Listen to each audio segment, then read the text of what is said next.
Buenas noches, hermanos y hermanas de la diócesis de Alajuela. Y un saludo muy especial a las comunidades eclesiales de base, como nosotros lo conocemos, las famosas EPS en Alajuela. Hoy, en la segunda entrega de este programa, Eco del Peregrino, tenemos un invitado especial, ¿verdad? Es mi hermano lector, Diócesis de Alajuela. Bienvenido, Néstor, a este programa Eco del Peregrino. Muchas gracias, Maynor. Sí, y muchas gracias a todos los que escuchan y ven el programa. Y la idea es que pues vayamos profundizando en la palabra de Dios, que ilumina nuestro camino cristiano y nos va dando las luces que necesitamos, que a veces se nos pone tan difícil discernir qué es lo que Dios quiere en cada momento. Entonces la palabra de Dios es la principal fuente de luz. Así es, Néstor. Estamos. Muchas gracias, de verdad que sí. Quizás para ir retomando algunos elementos de la primera entrega que tuvimos hace 8 días, estuvimos adentrándonos en lo que fue la persona del apóstol San Pablo o apóstol de los gentiles. También yo sé que Néstor tiene un profundo cariño hacia, Sí, claro. hacia esta persona de San Pablo, y estuvimos hablando un poquito acerca de la clasificación de los escritos, de las cartas, de las epístolas de San Pablo. Pero bueno, como todo, tenemos que iniciar bien, ¿verdad? Y siempre disponiéndonos a que Dios, el Espíritu Santo, nos inunde. Entonces, le vamos a pedir a Nestícor que nos ayude haciendo una oración y disponiéndonos de la mejor manera. Sí, siempre tenemos que recordar que cuando nos acercamos a la Sagrada Escritura, hay que buscar el mismo espíritu con el que fue escrita para que nos ilumine. No es un texto cualquiera, es la palabra de Dios, la inspiró el Espíritu Santo, entonces a Él nos vamos a encomendar para poder nosotros también interpretar correctamente lo que Dios nos quiere decir. Decimos juntos en el nombre del Padre, del Hijo y del Espíritu Santo. Amén. Amén. Oh Espíritu Santo, amor del Padre y del Hijo, inspírame siempre lo que debo pensar, lo que debo decir, cómo debo decirlo, lo que debo callar, cómo debo actuar, lo que debo hacer para gloria de Dios, bien de las almas y mi propia santificación. Espíritu Santo, dame agudeza para entender, capacidad para retener, método y facultad para aprender, sutileza para interpretar, gracia y eficacia para hablar. Dame acierto al empezar, dirección al progresar y perfección al acabar. Amén. Amén. Muchas gracias, Néstor. Una de las formas que me gusta a la hora de explicar algún tema es utilizando una pizarrita. Ya los compañeros... Muy esquemático. Sí, soy demasiado, un poquito cuadrado, ¿verdad? Y sistemático, exactamente. Y bueno, les traje una pequeña tablita, acordándonos de la... Espero que se vea. Vamos a ver, vamos a acercarnos un poquito. Ahí nos dice Sí, ahí se ve. Kevin, es el otro que nos está ayudando por ahí, detrás de cámaras. Con respecto a esta clasificación que estuvimos viendo la semana pasada, estamos siguiendo a dos exégetas expertos en la Sagrada Escritura y uno de ellos es Zenén Vidal y el otro es el padre Jordi Sánchez. Es un sacerdote exégeta español y entonces realiza esta clasificación. Por lo general siempre se tiene este consenso entre ellos. Algunas veces quizás tengan cierta divergencia, algunas diferencias en cuanto a la línea cronológica, a los años en que fueron escritas. Pero bueno, aquí les traje esto, ¿verdad? Le hemos traído esta clasificación, espero que se vea por allí. Y a este lado habíamos dicho que son las cartas protopaulinas, o fueron también, como la conocemos nosotros en el seminario, las cartas auténticas, en las que quizás, muy probable, Pablo sea el autor, o bien Pablo tuviese algún secretario, por decirlo así, un se me fue el nombre, Néstor, amanuense. El que le iba llevando los apuntes de lo que iba diciendo. Exactamente, tipo secretario. Entonces, habíamos dicho que estas 7 cartas, Romanos, Gálatas, ahí a la par vemos la primera carta de Tesalonicense, la primera y la segunda de la carta a los Corintios, Filipenses y Filemón. Estas dos últimas también se le puede clasificar, una segunda clasificación, como las cartas de la cautividad, donde San Pablo escribió estando en la cárcel. Dijimos que eran 7 porque en algún momento de la historia hubo una recopilación. Dijimos que en total de este lado, de este grupo, eran 13, porque de esta carta a los romanos habían 2 cartas inicialmente. Originalmente eran 2 cartas. ¿Ves? No sé si pueden o logran ver o captar por aquí en la cámara. Hay un puntito rojo. Ahí me dice, sí. Ajá. Luego Romanos, luego la primera y la segunda de Corintios. Igual forma, originalmente la primera de Corintios habían 2 cartas y la de segunda de Corintios habían 4 cartas originales, y la de Filipenses, igual forma, había 2 cartas originales en las que se fusionaron. Entonces, para dar el famoso número 7, ya sabemos el signo, ¿verdad? O lo que significa el número 7 en la Sagrada Escritura. Y por aquí estuvimos hablando acerca de las cartas proto-paulinas. Vámonos y avancemos un poquito más a este segundo grupo que le llamamos deuteropaulinas o pseudo-epígrafes del apóstol San Pablo.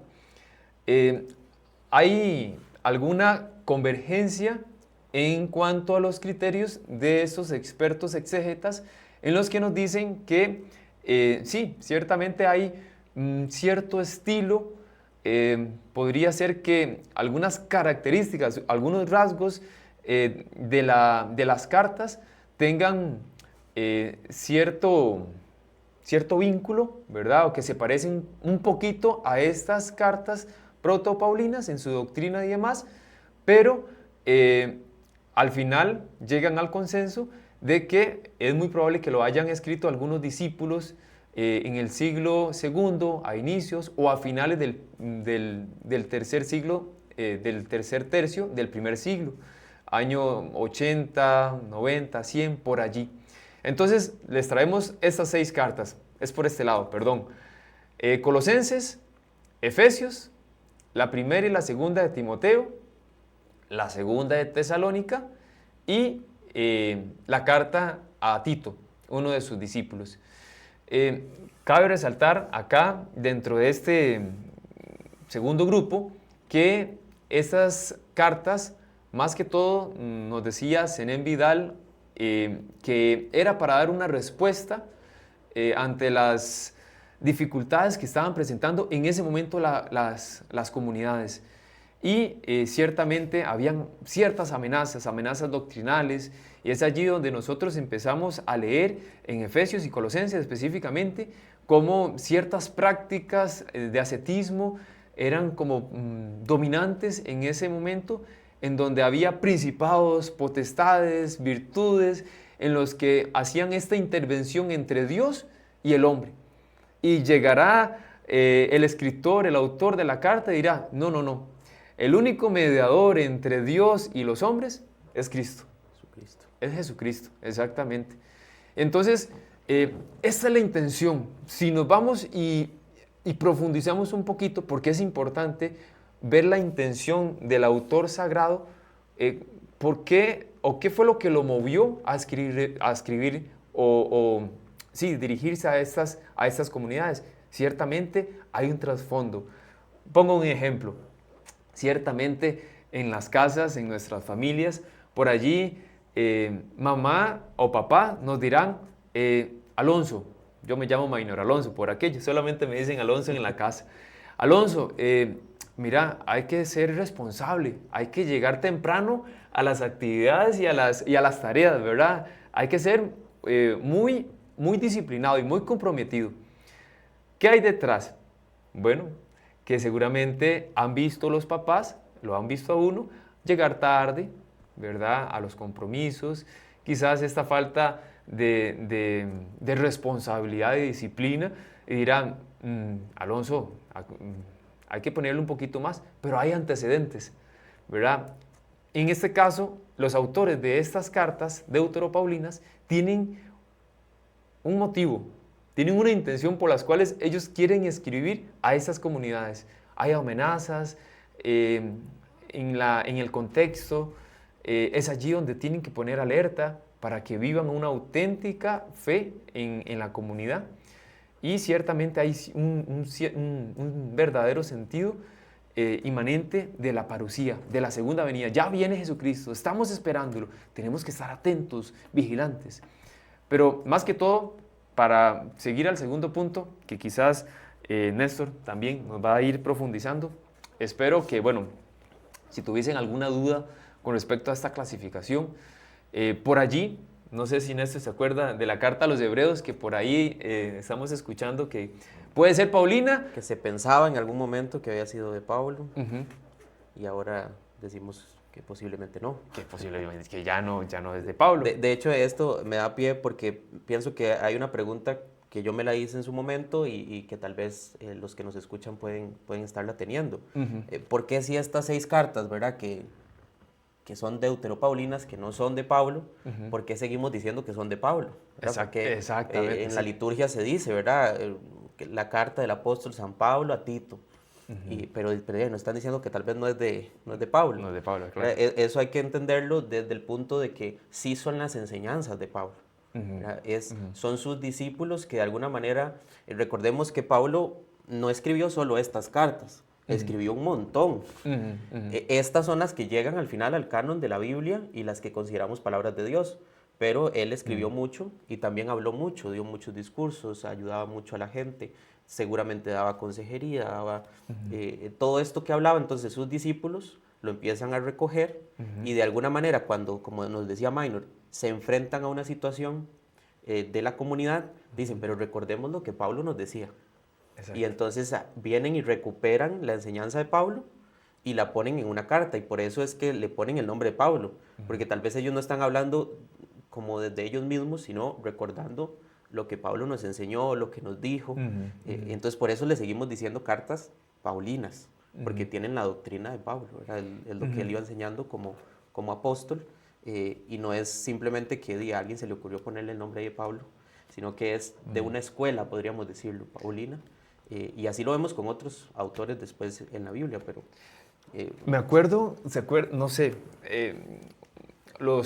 en las clases que nosotros recibimos, que uno de los profesores nos decía que la mayoría de estas cartas no eran leídas de forma privada. Exactamente. Sino que era como tipo homilía, como que llega el padre un domingo a la misa y se ponga a leer, ¿verdad? Una carta, un discurso. Y entonces, tanto las que son protopaulinas, inclusive creo que daba el ejemplo por ahí el padre William en Filemón, ¿verdad? Que era muy dirigida, ¿verdad? A él. Acordémonos que el contexto más o menos, Onésimo, que era uno de los esclavos de Filemón, sale huyendo, no sabemos por qué, llega donde Pablo, estando en la cárcel, lo bautiza y bueno, de alguna forma hace que regrese nuevamente a Filemón. Le escribe directamente a Filemón. Sin embargo, estas cartas, nos decía el padre William, eran leídas públicamente. Entonces la comunidad se daba cuenta, ¿verdad? Y nos decía otro elemento muy importante que también creo que podría iluminar lo que estaba diciendo Néstor.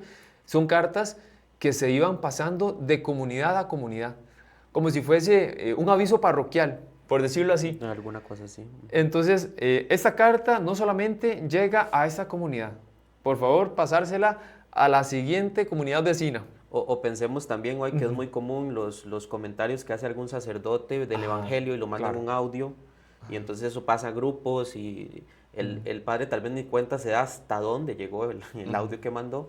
Es más o menos así, ¿verdad? Esa era la lógica en su momento de estas cartas. Perfecto.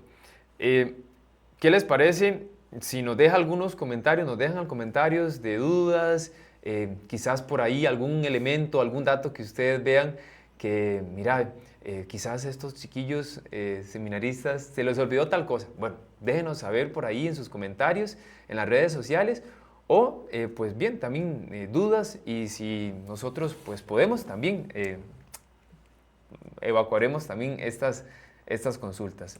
¿Qué les parece si damos un paso más, Néstor, y nos introducimos en el gran misterio de la Sagrada Escritura?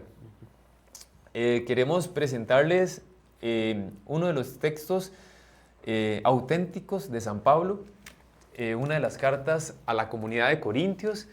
Es la primera carta a los Corintios. Entonces, Néstor nos va a proclamar la palabra de Dios. Es de la primera carta a los Corintios, capítulo 12, versículos del 12 al 30, para que lo tengan ahí, lo puedan buscar en sus Biblias o después también revisitarlo. La traducción de nosotros es la Biblia Didache. Entonces, quizás pueda diferenciar un poquito más. Bueno, escuchamos con atención. Pues lo mismo que el cuerpo es uno y tiene muchos miembros, y todos los miembros del cuerpo, a pesar de ser muchos, son un solo cuerpo. Así es también Cristo. Pues todos nosotros, judíos y griegos, esclavos y libres, hemos sido bautizados en un mismo espíritu para formar un solo cuerpo.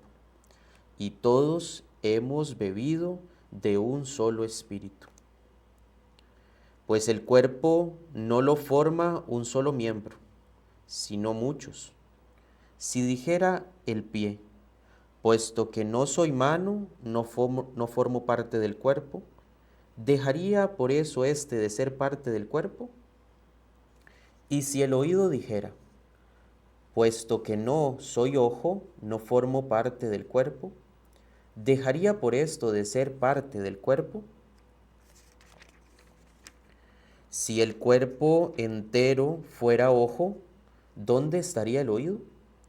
Si fuera todo oído, ¿dónde estaría el olfato?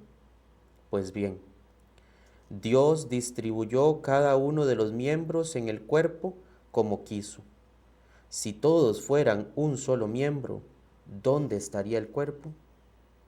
Sin embargo, aunque es cierto que los miembros son muchos, el cuerpo es uno solo. El ojo no puede decir a la mano, no te necesito. Y la cabeza no puede decir a los pies, no os necesito. Sino todo lo contrario. Los miembros que parecen más débiles son necesarios. Y los miembros del cuerpo que nos parecen más despreciables, los rodeamos de mayor respeto. Y los menos decorosos los tratamos con más decoro. Mientras que los más decorosos no lo necesitan. Pues bien, Dios organizó el cuerpo dando mayor honor a los que carecían de él, para que así no haya división en el cuerpo, sino que más bien todos los miembros se preocupen por igual unos de otros. Y si un miembro sufre, todos sufren con él. Si un miembro es honrado, todos se alegran con él. Pues bien, vosotros sois el cuerpo de Cristo, y cada uno es un miembro. Pues en la iglesia Dios puso en primer lugar a los apóstoles, en segundo lugar a los profetas, en el tercero a los maestros, después los milagros, después el carisma de curaciones, la beneficencia, el gobierno, la diversidad de lenguas. ¿Acaso son todos apóstoles? ¿O todos son profetas? ¿O todos maestros? ¿O todos hacen milagros? ¿Tienen todos don para curar? ¿Hablan todos las lenguas? ¿O todos las interpretan? Palabra de Dios. Te alabamos, Señor. Nosotros, Néstor y yo, les traíamos 5 puntos que queríamos compartirles con ustedes. Una de ellas es el amor como principio de unidad. Iremos a ir viendo poco a poco cada uno de estos puntos, pero lo vamos a ir conversando. Y ahí ustedes pueden ir escribiendo en sus comentarios en las redes y ahí los estaremos también viendo. Tal vez esta es una de las enseñanzas más bonitas que Pablo desarrolla. Ya Jesús pues lo había enseñado de alguna manera, pero Pablo se vale de esta analogía del cuerpo para explicarnos la unidad de la iglesia como cuerpo de Cristo. Y creo que ahí tendríamos que empezar. La iglesia no se entiende sin Cristo. Hay mucha corriente que dice, bueno, sí, Jesús sí, pero iglesia no. Sí. Bueno, eso desde la Biblia no lo podríamos sostener. La iglesia se entiende si es que está unida a Cristo. Si la comunidad no está unida a Cristo, será una comunidad social, será un grupo de amigos, será una organización no gubernamental que hace bien o algo, pero no será iglesia. La iglesia solo se entiende si es unida a su cabeza, que es Cristo. Entonces, a partir de ahí es que podemos entrar a esto, el amor como principio de unidad. Es el amor de Cristo que murió por nosotros en la cruz, que nos hace partícipes de su cuerpo. El mismo Pablo lo dice al inicio, ¿verdad? Habla de, aquí estamos todos, judíos y griegos. Y tenemos que entender eso, ¿verdad? Los judíos eran súper celosos de que somos el pueblo elegido. Y esto le tocó a la comunidad cristiana, pues verlo en su momento, porque pensaban al principio que tenía que circuncidarse, ¿verdad? Primero, tenía que ser judío y después se hacía cristiano. Bueno, ya va a decir Pablo, no, aquí estamos todos, judíos y griegos, y también estamos libres y esclavos. En otros pasajes, ¿verdad? Va a decir, ya no existe ni hombre, ni mujer, ni ninguna de estas divisiones. ¿Por qué? Porque todos bebimos de un solo espíritu. Claro. Entonces, este espíritu, que es el Espíritu Santo, nos ha hecho partícipes de la vida de Jesús. Y a partir de ahí, entonces, es que nos podemos llamar hermanos. No es un tema de afinidad emocional. Y creo que aquí está lo principal. No es que a mí me cae bien el hermano, entonces por eso es hermano. No, es que él es hermano porque los dos pertenecemos al cuerpo de Cristo. Entonces ahí es donde se funda la unidad. Cualquier otro tipo de unidad que busquemos va a ser una unidad volátil, ¿verdad? Y yo sé que en otros países pasa, ¿verdad? No en el de nosotros, pero que hay estos grupos de iglesia que entonces me cae mal el coordinador o me peleé con este de otro y entonces ya yo no vuelvo y me salgo y aquí no me quieren.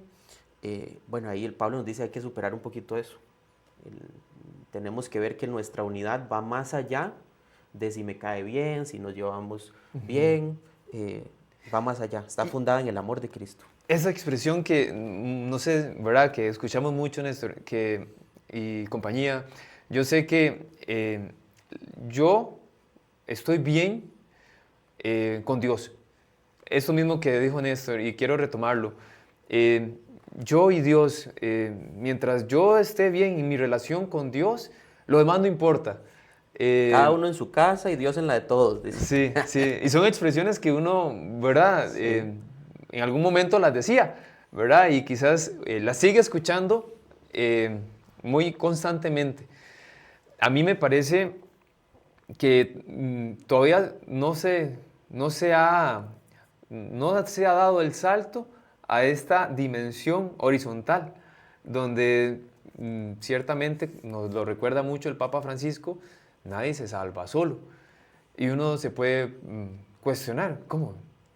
Pero yo no es que soy el responsable de mis actos, pensaría uno, ¿verdad? Sí, sí, es lo de, no puede decir la mano al pie, yo no lo necesito. Ajá. No le puede decir el ojo, ¿verdad? Es la pregunta, ¿qué haría el sacerdote, el párroco, si todos los laicos que ayudan en la parroquia le dicen hasta aquí, adiós? Y no hace nada. Sí, ¿verdad? exactamente. En la misma, porque uno dice, hasta la misma misa, hay coros, hay lectores, hay ministros, hay las personas de ornato, hay los que limpiaron el templo. O sea, hay muchísimo que nos ayudamos unos a otros, pero Pero si tenemos el templo limpio, el coro establecido, los lectores y el ornato listo y todo, pero no llegó cura, no hay misa. No hay misa, claro. Entonces, ¿verdad? Nos, Sí. nos necesitamos los unos a los otros y ahí partimos y yo creo que podemos brincar de esta manera al segundo punto, que era la diversidad en en la unidad, ¿verdad? No todos, y creo que Pablo lo establecía mucho, cada uno tiene una vocación, cada uno tiene un llamado, inclusive no solo de vida, sino específico en el momento. Claro. Inclusive en la liturgia, ¿verdad? Sacrosantum Concilium dice, cada uno haga lo que le corresponde hacer. Cierto, sí. Y así, en todo, yo creo que lo podemos ver en todo en la vida de la iglesia. A cada uno nos toca alguna cosa. Por ejemplo, nosotros que somos ministros lectores en este momento, bueno, en este momento Dios nos llama a ejercer este ministerio. Y ya en otros momentos será otros, y ¿verdad? Ahí están los catequistas, y cada uno tiene su ministerio y su forma de contribuir a la iglesia. Y no podemos caer en esta idea que, bueno, la catequesis es la más importante. ¿Verdad? O no, es que no, el grupo de liturgia es el más importante, Claro. o las comunidades eclesiales de base somos las más importantes, ¿verdad? No podemos caer en esto, porque es más bien todos nos ayudamos, ¿verdad? Está esa A mí me gusta diversidad, mucho, pero Néstor, no sé cómo lo ve usted, el hecho de que dice, Dios distribuyó cada miembro como Él quiso. como Él quiso. Sí. Me da paso, ¿verdad? Me da pie para pensar. No sé, me ayudará también Néstor. Decir, Dios quiso cómo distribuir los miembros del cuerpo de Cristo. Primeramente me hace pensar, es un asunto, utilizo otra vez el lenguaje del Papa Francisco, y hoy utilizamos en la misa, Dios nos primerea. El que toma la iniciativa es Dios. Dios, decirlo en una frase muy popular, Dios le dio la gana. Dios quiso distribuir a cada uno, ciertamente con nuestros dones, con nuestros carismas, como lo dice Néstor, respondiendo a la historia de cada uno según donde nos encontremos. Bueno, hoy nosotros en el 7º año es lo que nos corresponde, por gracia de Dios, que la iglesia nos ha dado este ministerio y nos corresponde también responder en ella. Podríamos pensar, ¿cómo es posible que Dios en su unidad permita esta diversidad? ¿Verdad? Es allí donde a mí se me viene también la imagen de un prisma, ¿verdad? Donde cuando lo ponemos contra luz, vemos sus diferentes colores, ¿verdad? Radiando diversos colores, diferentes colores. Yo me imagino así la iglesia. Este prisma ciertamente es Cristo, la cabeza, que nos nutre y que nos, como si fuese como un canalito, como un puente, ¿verdad? Donde hace llegar su principio vitalizador, por decirlo así, el que nos da la savia, como la sangre, como las plantas reciben las hojitas y demás, esta savia y nos llega a cada uno de nosotros. Esta diversidad me hace pensar cómo es posible que se llegue a unificar, ¿verdad? No significa que todos seamos cortados con una misma tijera. Un mismo molde. Un mismo molde. La iglesia no es uniforme, ¿verdad? Y creo que esto es el ejemplo muy claro a través de la imagen del cuerpo que utiliza el apóstol. Pablo llega y dice, esta es la imagen para yo poder comprender y llegar a un modo de comprender, de entender esta diversidad en esta unidad del amor. Entonces, no sé, me hacía... A mí me gusta el tema del prisma, pero yo lo hago al revés. Ajá. No sé si alguna vez ha hecho o los que nos escuchan han hecho hacen un disco como con los colores principales y le dan vuelta muy rápido. Entonces cuando estos colores se les da vuelta muy rápido, se ve blanco, porque es el contrario. Entonces para mí la unicidad en la iglesia es esto, en la creación pasa eso. El molde es Jesús, pero nos da un color a cada uno, de alguna manera. Pero cuando todos esos colores se unen en la iglesia, reflejan a Cristo. Vuelve el color blanco. El color blanco, Vamos, claro. entonces, yo solo no podría reflejar el color blanco, pero si me uno a la iglesia, que tiene todos los colores, entonces sí puedo hacer presente, que de nuevo es el siguiente paso, ¿verdad? La presencia de Cristo física en el mundo, Claro. que eso es la iglesia, por eso es cuerpo de Cristo. Entonces, cuando nosotros de verdad trabajamos juntos, cuando nos dejamos guiar por el Espíritu Santo, de que nos armonice en nuestras diferencias, entonces lo único que pasa es que se ilumina con la luz de Cristo. Y entonces ahí se hace presente Cristo a través de la iglesia en el mundo, ¿verdad? Es el sacramento de Cristo en el mundo. A mí me hace pensar y me llegan las palabras de, creo que es la Lumen Gentium, hablando acerca de la iglesia como sacramento, como sacramento. Eh, Quizás los que estamos en la parroquia del Coyol vemos esta imagen en el presbiterio. Uno ve arriba y ve las manos del Padre, las manos del Padre, de Dios Padre, en donde ciertamente sale la imagen del Espíritu Santo.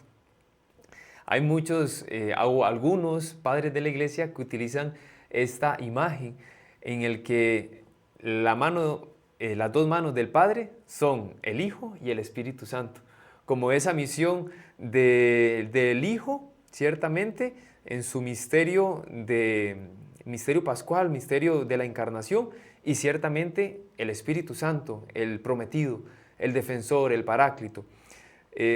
Yo un día le decía, ¿verdad? Y le preguntaba al Padre, ¿la iglesia será la tercer mano del Padre? Pues no, en realidad quizás estamos entrando en un tema un poco más dogmático, más de la teología sistemática, de las misiones, ¿verdad? De la Santísima Trinidad, Dios Padre, Hijo y Espíritu Santo. Las dos misiones, bueno, es la misión del Padre, la misión del Hijo y la misión del Espíritu Santo. ¿Y qué pasa? Y nos preguntaríamos, ¿y qué pasa con la misión de la iglesia? ¿Qué haríamos allí? ¿Verdad? ¿Sería una tercera misión? No, ¿verdad? Y es ahí donde nos aclaraba el profesor que nosotros hacemos esta prolongación, esa extensión de esta misión de la persona del Hijo. Ciertamente es ahí donde entra la imagen del cuerpo místico de Cristo. Nosotros somos esa prolongación de ese brazo de la persona del Hijo, por decirlo así. No sé si más o menos se puede entender. Y ciertamente, ¿cómo se unifica con el Espíritu? Bueno, es el alma del cuerpo. El Espíritu Santo es el alma del cuerpo que le da vida. Y ciertamente, bueno, nos da paso para posteriores temas, pero esa quizás es la imagen que me llega hasta ahorita. Sí, hay una frase que se me viene del nuevo santo de la iglesia, ¿verdad? Carlo Acutis, Ajá. Que él decía, todos nacemos originales, no muramos como fotocopias. A veces en la iglesia tendemos a uniformar a la gente. Entonces, este es el modelo de catequista, y todos los catequistas tienen que ser como este modelo, ¿verdad? Inclusive este es el modelo de sacerdote, y todos los curas tienen que ser igual a este. Este es y creo que ahí rompemos esto, de ver cuál es la luz que Dios quiere aportarle a la iglesia con esta persona, ¿verdad? Es creación original de Dios. Entonces, algo tiene único e irrepetible, y que si lo perdemos, la iglesia se pierde de ese color, de esa luz específica que podía dar, y va a ser menos blanco el color que demos. Vamos a reflejar menos a Cristo si esa persona no logra aportar lo que quería aportar.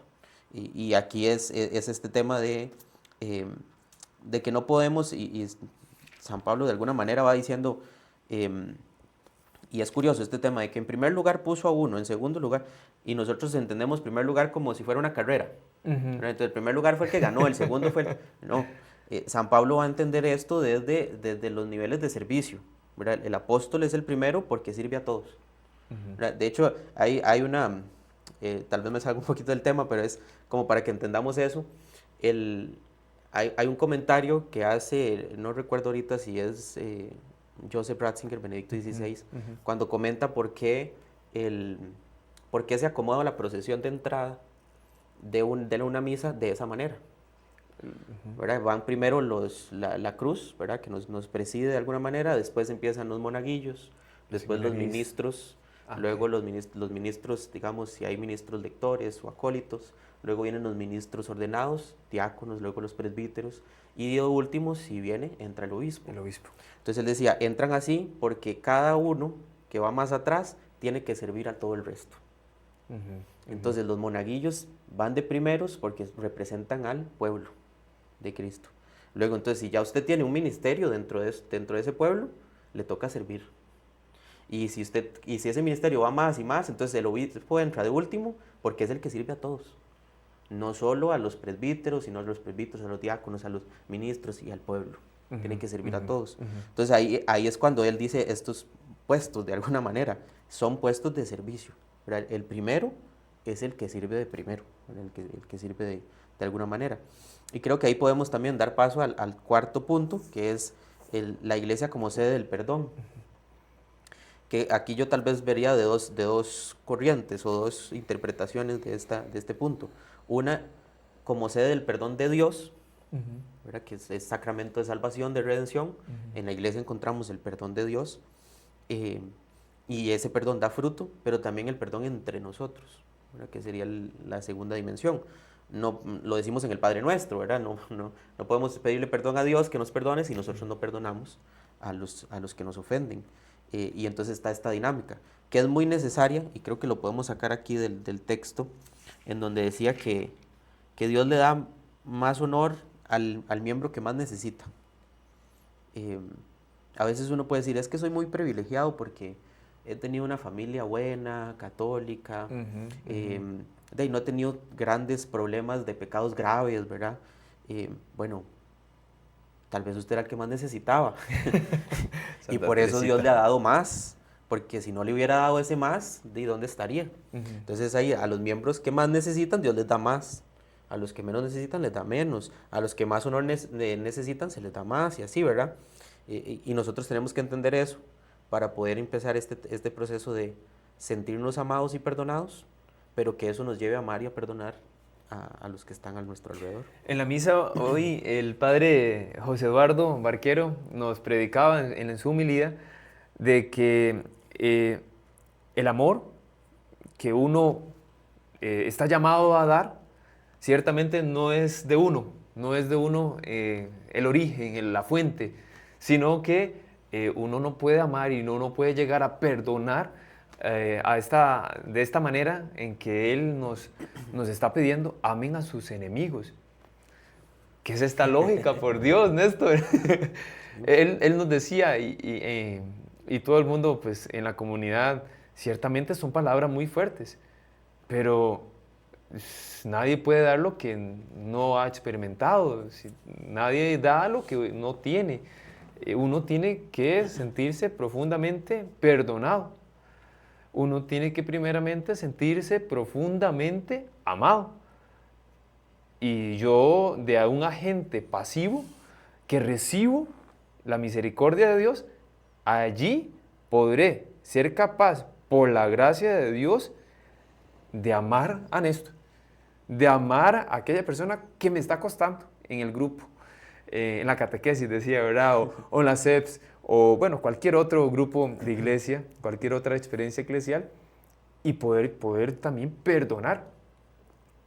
Y sí, es esto, claro, el cuerpo de Cristo como lugar, como sede de la reconciliación, del perdón.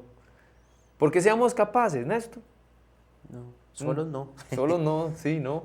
Es allí donde sí se entiende que es Él, nuevamente, la frase, Dios es el que toma la iniciativa, Dios es el que siempre va a ir de primero. ¿Y qué le parece si hacemos un avance, un pasito más al último punto, Néstor? Nos habla acerca de San Pablo de una tercera persona de la Santísima Trinidad. Ciertamente no aparece el término trías, ¿verdad? Trinidad, pero sí aparece el término neuma, el Espíritu. ¿Qué hace el Espíritu Santo? ¿Qué papel juega o cuál es su rol en el cuerpo de Cristo? No sé, a mí, ¿verdad? Es allí donde empieza a conectar la figura de Cristo y después la fuerza del Espíritu Santo que vivifica. Pero además de vivificar, y como lo decíamos anteriormente, es el alma del cuerpo. ¿Qué otra acción o qué otra fuerza se manifiesta patentemente en el cuerpo de Cristo? En eso, no sé, a mí me... Es que, vamos a ver, el espíritu como usted lo decía, es el que anima, el alma, ¿verdad? El ánima es el que anima Claro. la vivencia del cuerpo, que es la iglesia. Primero, San Pablo lo dice aquí, ¿verdad? En el texto que leímos. Beber de ese espíritu es lo que nos hace miembros de la iglesia. En primer lugar, es acción de Dios en el Espíritu Santo que nosotros formemos parte del cuerpo. No es un mérito, no es nuestro, ¿verdad? No es como que yo puedo hacer algo para ganarme el puesto de ser parte de la iglesia. No, es una gratuidad de Dios a través del Espíritu Santo. Y ahí empieza entonces el tema de los carismas, ¿verdad? Lo que hablábamos, la diversidad de los carismas en la iglesia. Todo esto es acción del Espíritu Santo, ¿verdad? Inclusive cuando vemos la Biblia, lo decíamos al inicio, bueno, esto es palabra de Dios porque la inspiró el Espíritu Santo, ¿verdad? Es actuación del Espíritu Santo. Entonces, Él es el que nos ayuda a nosotros, por ejemplo, a interpretarla, porque Él es al final el autor último de la Sagrada Escritura, entonces me ayuda a mí también a interpretarlo. Y podríamos ir diciendo todo, ¿verdad? En los sacramentos, es la acción del Espíritu Santo la que hace posible los sacramentos. En la Eucaristía, ¿verdad? Con las epíclesis, en el bautismo, que ya lo dijimos, en la reconciliación, ¿verdad? El tema de imponer manos del sacerdote en la reconciliación o en la confirmación, es un signo de el Espíritu Santo que desciende sobre nosotros y su fuerza nos va colaborando. Y es esa parte que, de nuevo, si en la iglesia o en nuestro caminar pastoral, sea de lo que sea, ¿verdad? Si la comunidad eclesial de base, por poner un ejemplo en este caso, no está siendo animada por el Espíritu Santo, porque puede estar siendo animada por el coordinador, puede estar siendo animada por los estudios académicos que tenga alguna persona, que es psicólogo, y entonces aporta alguna cosa, o puede estar animada por las ideas que tuvo alguien, y entonces dejó un plan ahí escrito, pero si no está animada por el Espíritu Santo, Realmente, claro. si no estamos a la escucha del Espíritu Santo, y somos dóciles a lo que Él quiere, de ahí tiene fecha de caducidad. En algún momento eso se va a perder. Y por eso hay que ir siempre estando en camino. Y lo decimos, por eso es bonito ver que hay nuevos santos. Claro. Porque nos van enseñando que si usted ve la vida de Carlo Acutis y ve la de... Pier Giorgio. No, la de Pier Giorgio, o ve la de San Juan de Ávila, o ve hacia atrás, son historias de vida totalmente distintas, ¿verdad? Totalmente distintas. Pero la santidad no discrimina. Llega a todo lado y también a donde estamos nosotros, ¿verdad? Hay una frase en Christus Vivit del Papa Francisco que es: donde usted esté, ahí te plantó el Señor. Y ahí nos toca dar frutos de santidad, ¿verdad? Donde estamos, no hay que hacer como mucha cosa. Es aquí donde estamos, donde nos plantó el Señor para dar frutos de santidad. Pero eso es dejándose guiar por el Espíritu. ¿Qué le parece? Y quizás con esto podríamos ir cerrando. La siguiente frase, Néstor, cuando llega no me acuerdo quién fue a quien se la había escuchado decir: hoy Dios, la iglesia, el mundo, no necesita, sí, la iglesia, el mundo, no necesita a una Madre Teresa Calcuta en el 2025. A mí me escandalizaba yo, pero es una gran santa. Claro, ella nos puede seguir, ¿verdad?, vivificando. Y a mí me hacía mucho ruido, ¿verdad? Y es ahí donde uno empieza a comprender, ¿verdad?, porque dejaba la frase por allí, que hoy la historia nos está pidiendo a usted, Néstor, a mí, a Kevin, que está detrás de cámaras por allí, que es el momento en el que la gracia, en la historia, que Dios nos está pidiendo ser santos hoy, ser movidos en este cuerpo de Cristo, en este lugar que Dios quiso, dice San Pablo en la carta, porque Dios distribuye los miembros según Él quiere, ¿verdad? Porque nos conoce primeramente, ¿verdad? Y nos amó. Y es allí donde, no sé, me hace pensar que nuestro momento, sin que suene un poco minorcéntrico, ¿verdad? Hoy es, hoy es el momento, hoy es el día, es el hoy, el 2025, es de minor, es responder a los desafíos que el mundo está pidiendo, ciertamente siendo canales, siendo instrumentos, Sí, por siendo allí, dóciles siendo al dóciles, Espíritu Santo. exactamente. Sí, sí, inclusive podríamos llevar esa frase un poquito más al extremo, ¿verdad? Inclusive ni siquiera necesitamos un nuevo Carlo Acutis, que es del 2006, ¿verdad? No, ya el 2006 pasó, ya él fue santo en su momento Ajá, y será una luz que iluminará mucho, pero no es una receta, él mismo lo decía, ¿verdad? No, ajá, no claro. seamos copias de los santos, porque lo que ellos hicieron, lo hicieron. Ellos nos muestran los fundamentos, que eso sí son los mismos siempre. Ujú, ¿Verdad? Los fundamentos siempre son los mismos, las virtudes teologales, la persona de Cristo, ¿verdad? Que el Papa León nos ha dicho tanto, vuelvan a ver a Cristo, vuelvan a ver a Cristo. ujú. Esos fundamentos sí son universales para todos los santos los tienen en la misma línea, pero lo que nos toca vivir a cada uno, pues es a cada uno. Y no es lo mismo ser santo aquí en Costa Rica que ser en África o ser en Asia, aunque estemos en el mismo 2025, Sí. ¿verdad? Es diferente. Hasta aquí llegamos en esta segunda entrega de Un poquito más extensa que la primera, pero un poquito más extensa que la primera, pues coméntenos qué les ha parecido la experiencia, el acompañarnos, el ir avanzando, profundizando en lo que es la persona de San Pablo, sus escritos, su vida y bueno, al día de hoy también ir profundizando a la luz del Espíritu Santo, como nos lo decía Néstor, ir también haciendo renovación, ¿verdad? En nuestras vidas. ¿Qué nos está diciendo hoy Dios? ¿Qué quiere Él hoy de nosotros? Y de verdad, invitarlos para el próximo lunes, a la misma hora, el mismo canal, ¿verdad? En las redes sociales, 7:45 el próximo lunes, nos estamos viendo. Invitarles a la tercera entrega que tiene este programa Eco del Peregrino. Agradecerle a Néstor, agradecerles al seminario, porque por acá estamos sede de seminario, en la primera fue sede de Curia, en Alajuela, y bueno, por aquí nos dieron el chance de tener este espacio. Muchas gracias, Néstor, de mucho verdad que gusto, sí, gracias a usted, muy bien. y nos estamos viendo. Nos despedimos tal vez con un Ave María aquí en Nuestra Señora del Pilar. Claro que sí. Digamos juntos, Dios Dios te salve María, llena eres de gracia, el Señor es contigo.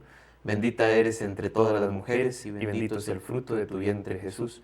Santa María, Madre de Dios, ruega por nosotros pecadores, ahora y en la hora de nuestra muerte. Amén. Nuestra Señora del Pilar, Ruega por nosotros. gloria al Padre, al Hijo y al Espíritu Santo. Como era en el principio, ahora y siempre, por los siglos de los siglos. Amén. Muchas gracias. Muchas gracias. Nos vemos el próximo lunes. Chao.